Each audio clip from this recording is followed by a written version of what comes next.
मेरे ससुर से घर के तमाम लोग नफरत करते थे और मेरे पति भी मुझे उनसे दूर रहने को कहते थे, क्योंकि मुझे तो वे एक शरीफ इंसान लगते थे। एक दिन मुझे कहने लगे, अब मेरा थोड़ा वक्त ही रह गया है, क्या तुम मेरी आखिरी ख्वाहिश पूरी कर सकती हो? मैंने पूछा, कैसी ख्वाहिश? तो कहने लगे, मेरी बेगुनाही साबित कर दो, उस औरत को कह दो वे सबको आखिर सच बता दे। मैं जब उनके बताए गए पते पर पहुंची और जिस औरत ने दरवाजा खोला उसे देखकर मेरे होश उड़ कर रह गए। मंगनी के बाद पहली बार मैं अपने ससुराल आई थी।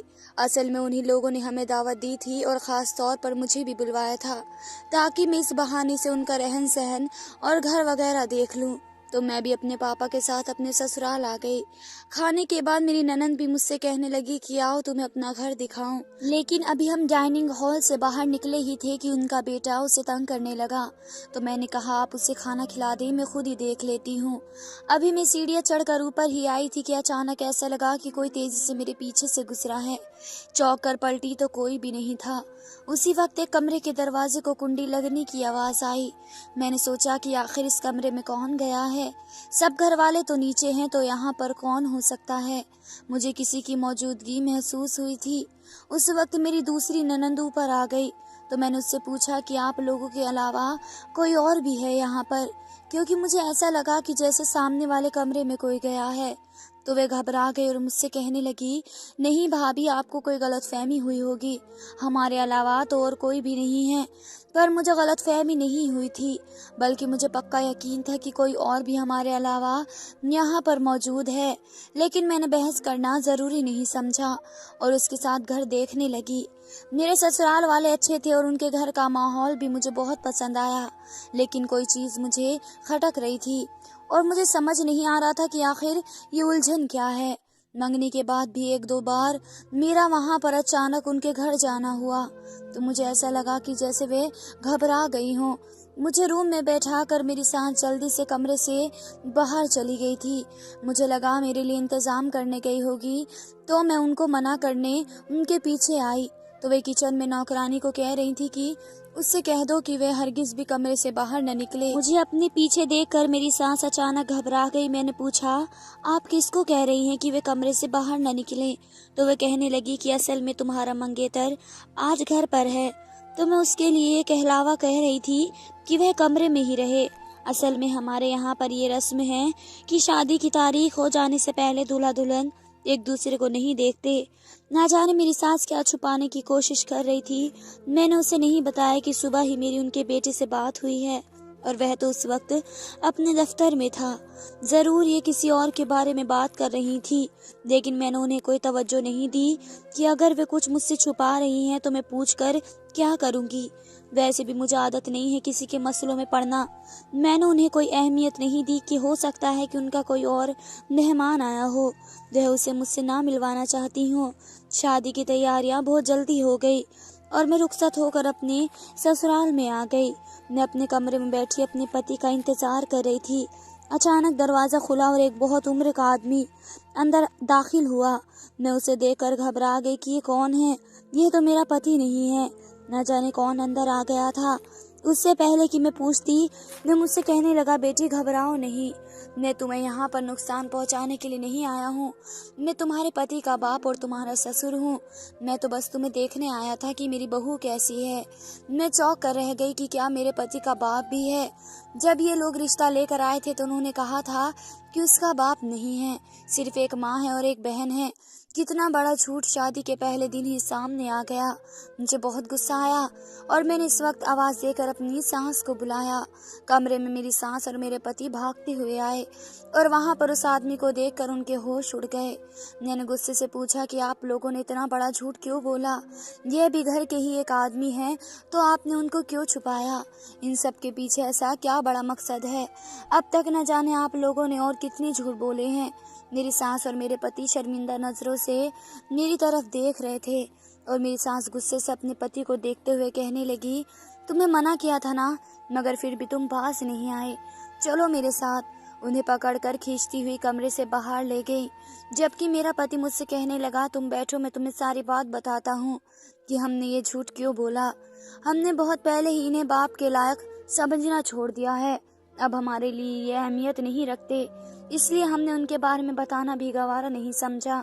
बस उसके अलावा और कोई बात नहीं। हम लोगों ने ना तो उन्हें शादी पर बुलाया और ना ही उनके बारे में बताना ज़रूरी समझा। तो वे कहने लगे कि तुम इस बारे में मत पूछो, ये ऐसा राज है जो मैं हरगिज़ भी नहीं बता सकता। बस ये समझ लो कि हमारे घर में कोई भी उनको पसंद नहीं करता, सभी उनसे नफरत करते हैं और तुम भी उनसे दूर ही रहना।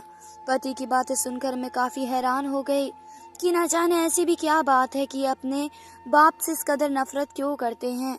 उनकी बातों से तो यही अंदाज़ा हो सकता है वे अपने बाप को एक अच्छा इंसान नहीं समझते।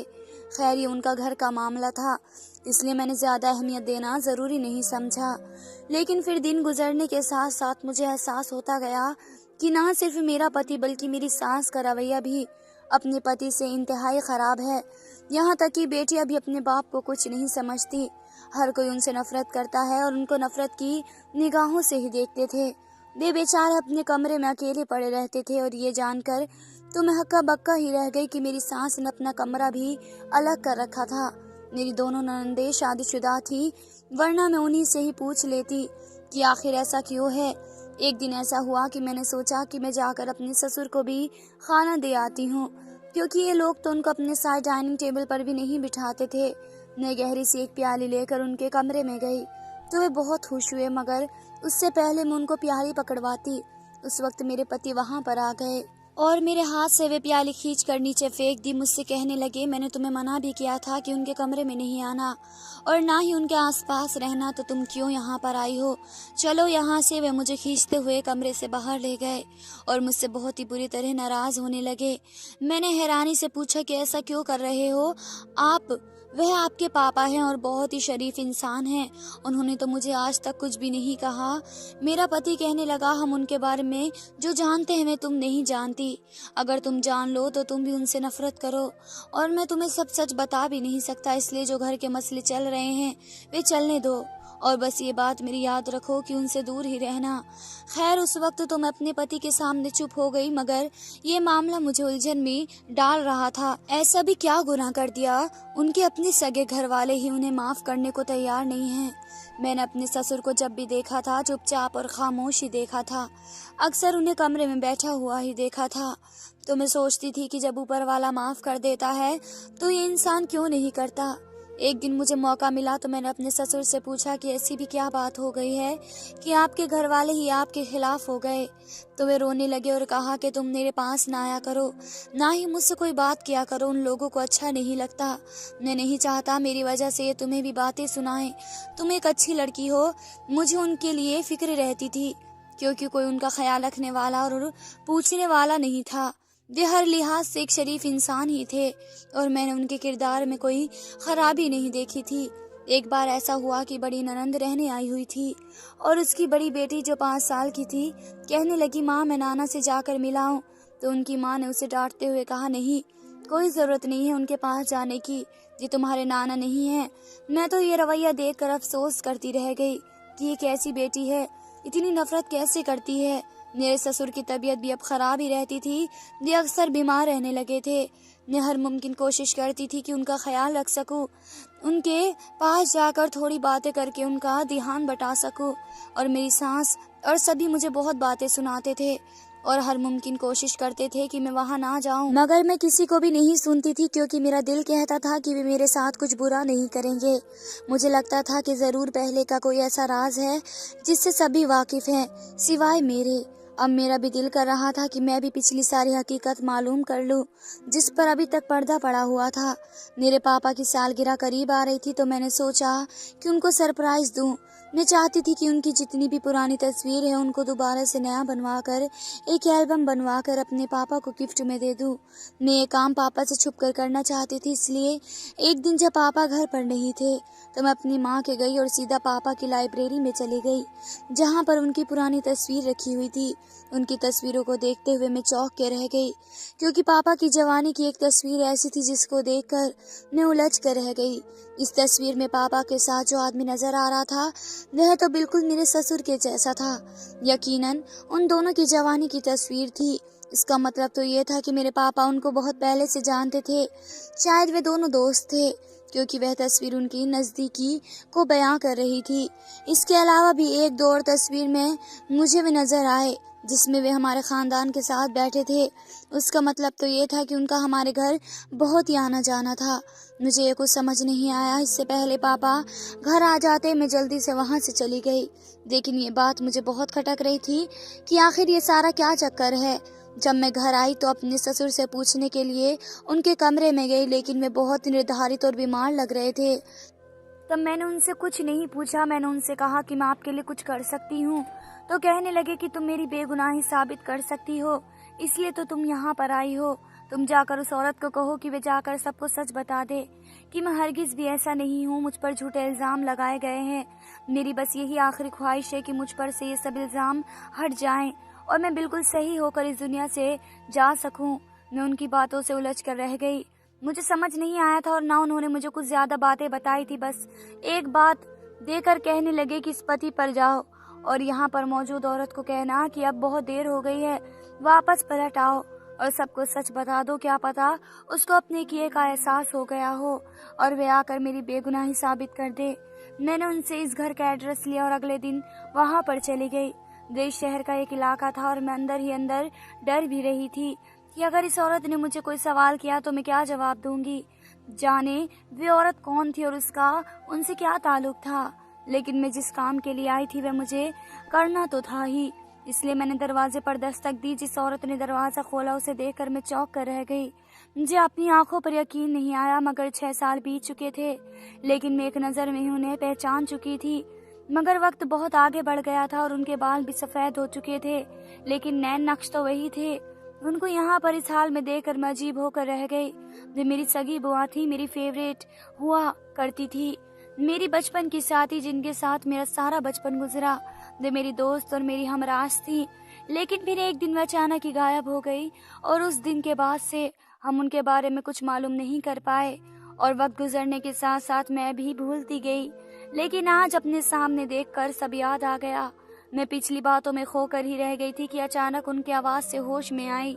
वे मुझसे पूछ रही थी कि मैं कौन हूँ। मैं खुद पर काबू नहीं रख पाई और उनके गले लगते हुए कहने लगी, मैं आपकी भतीजी माया हूँ। वे चौंक गए और मुझे जोर से गले लगा लिया, लेकिन फिर अचानक ही मुझे एक झटके से दूर किया और कहा कि मैं तुम्हें नहीं जानती, तुम जो भी हो यहाँ से चली जाओ। मैं उनके कदमों में बैठे हुए कहा कि मैं तो यहाँ अपने ससुर की तरफ से सवाली बनकर आई हूँ। उन्होंने कहा है कि उनसे कहना कि अब तो जाकर सबको सच बताकर मेरी बेगुनाही साबित कर दे, वरना मैं मरने के बाद भी अल्फाज में याद किया जाऊंगा।